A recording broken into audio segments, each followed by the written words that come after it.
Hello everyone. तो कैसे हैं आप? आशा करता हूँ अच्छे होंगे। मैं हूँ एडवोकेट तुलसीराम सिंह और आप देख रहे हैं मेरा यूट्यूब चैनल। जैसे कि आप लोगों को पता होगा, अभी मेरे एक सब्सक्राइबर जो कि उन्होंने लव मैरिज शादी करने के लिए सोच रहे हैं, उन्होंने मेरे को पर्सनली मेल किया और पूछा कि लव मैरिज शादी करने के लिए क्या प्रोसेस है, वो सारी चीज़ें बताया। तो मैंने काफ़ी, चूँकि दिवाली की छुट्टी चल रही है इसलिए मेरे पास टाइम भी था। आज उन्होंने सुबह में जब मैंने मेल चेक किया तो उसमें था। फिर मैंने सोचा शाम तक उस पर रिसर्च किया। उसके बाद मैं सोचा चलो ठीक है, इनका एक वीडियो बनाते हैं जिससे कोर्ट मैरिज से रिलेटेड जिन बहुत सारे लोगों का जो सवाल होगा उस सवालों का समाधान करने के लिए मैंने जो भी प्रॉब्लम है, जो भी कन्फ्यूजन है, वो दूर करने के लिए मैं वीडियो बनाने के लिए तैयार हो गया। आइए शुरू करते हैं। तो जो देखिए, मैरिज जो होती है आप दो तरीके से कर सकते हैं। एक होता है आप कोर्ट में जाके कर सकते हैं, दूसरा आप अपने घर पे कर सकते हैं। और दूसरी बात अगर आप कोर्ट में जाके करते हैं, ठीक है, तो उसके लिए कुछ चीज़ें की रिक्वायरमेंट होती है। जैसे क्या कहते हैं, बर्थ, अगर दोनों लोग हैं तो उनका बर्थ सर्टिफिकेट होना ज़रूरी है, लड़का और लड़की का। और उसके बाद में 2 पासपोर्ट साइज फ़ोटो चाहिए, ठीक है। सेपरेट मैरिज एफिडेविट चाहिए हस्बैंड एंड वाइफ का। इसके अलावा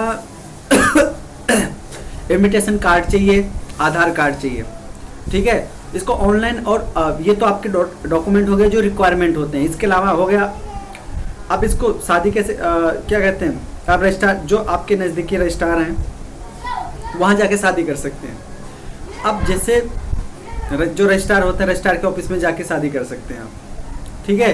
आप इसमें 15 से 60 दिन का टाइम लगता है, आपको मैरिज सर्टिफिकेट मिल जाएगा, ठीक है। और इसके अलावा ये तो आपका हो गया कोर्ट में जाकर शादी करना का। जो दूसरा पॉइंट, अब जैसे आपने घर पे शादी कर लिया तो जो कोर्ट में आप शादी करेंगे, मैं घर वाली शादी मतलब दूसरे नंबर की जो शादी है उसको बताने से पहले मैं आपको ये बताना चाहूँगा, आपने अगर घर पे शादी की क्या कहते हैं, कोर्ट में शादी करेंगे, आप मैरिज करेंगे तो आपको मैरिज सर्टिफिकेट फ्री में मिलता है, समझ लीजिए, ठीक है। और उसका कोई फीस नहीं होता है। 50 से 60 रुपये का स्टैम्प पेपर लगता है, उसमें अलग से कोई फीस नहीं होता है, ठीक है। तो ये हो गया। इसके बाद में अगर आप घर पे करते हैं तो जो घर पे शादी करते हैं ना, उसमें मैरिज सर्टिफिकेट नहीं मिलता है, या तो वहाँ पे आपको मैरिज सर्टिफिकेट, देखिए जो एक मैरिज सर्टिफिकेट होता है बहुत इंपॉर्टेंट डॉक्यूमेंट होता है। इसकी रिक्वायरमेंट कहाँ होती है, पासपोर्ट बनवाने में, जैसे वहाँ पे जरूर खास तौर पे ज़रूरत पड़ती है, या एक शहर से दूसरे, इस एक स्टेट से दूसरे स्टेट में अगर आप जा रहे हैं तभी इसकी रिक्वायरमेंट पड़ेगी। इसके अलावा आप मैरिज सर्टिफिकेट अगर आप अप्लाई कर रहे हैं तो इसके लिए क्या क्या डॉक्यूमेंट चाहिए, आपके पास आधार कार्ड है तो भी काम चल जाएगा, पासपोर्ट है तब भी चल जाएगा, बैंक पासबुक है तब भी चल जाएगा, टेलीफोन बिल है, लैंडलाइन का होना चाहिए जिसमें बिल आता है हर महीने, वोटर आईडी है, राशन कार्ड है, इलेक्ट्रिसिटी बिल है गवर्नमेंट द्वारा जो इलेक्ट्रिसिटी सप्लाई होता है, गैस बिल जो गवर्नमेंट द्वारा, ड्राइविंग लाइसेंस होना चाहिए, रेंट एग्रीमेंट होना चाहिए, वो भी रजिस्टर्ड होना चाहिए, नॉर्मल जो बना के देते हैं वो नहीं, वाटर बिल होना चाहिए गवर्नमेंट वाला, ठीक है। और ये सब होना बहुत ज़रूरी होता है। ये आपका एड्रेस प्रूफ हो गया, आईडी प्रूफ, एड्रेस प्रूफ, ये आपका एड्रेस प्रूफ हो गया। इसके बाद में ये हो गया। फिर अगर आपने घर पे शादी किया है, अगर रजिस्ट्रेशन करवाने जा रहे हैं तो आपके पास शादी का वीडियो हो तो बहुत अच्छा है, मतलब 100% परफेक्ट होगा। अगर फ़ोटो है तो 80% परफेक्ट माना जाएगा। बाकी पंडित हो गया और सारे वो चीज़ें हो तो बाद में ज़रूरत पड़ती है। तो ये हो गया आपका क्या कहते हैं, आपने जो घर पे शादी किया या वहाँ जब शादी करने जा रहे हैं, तो मैंने आपको ये भी बता दिया कौन कौन सी आईडी हो तो वैलिड होती है, ठीक है। घर पे शादी करते हैं, उसके बाद में मैरिज सर्टिफिकेट आपको अप्लाई करना होता है, ठीक है। ऑनलाइन ऑफलाइन दोनों अप्लाई कर सकते हैं। ऑफलाइन अप्लाई करेंगे तो जो रजिस्ट्रार, जो डिस्ट्रिक्ट रेवेन्यू कोर्ट के जो क्या कहते हैं रजिस्ट्रार होते हैं, उनके पास जाना पड़ेगा, वहाँ पे उनके पास अप्लाई कर सकते हैं। ऑनलाइन भी अप्लाई कर सकते हैं।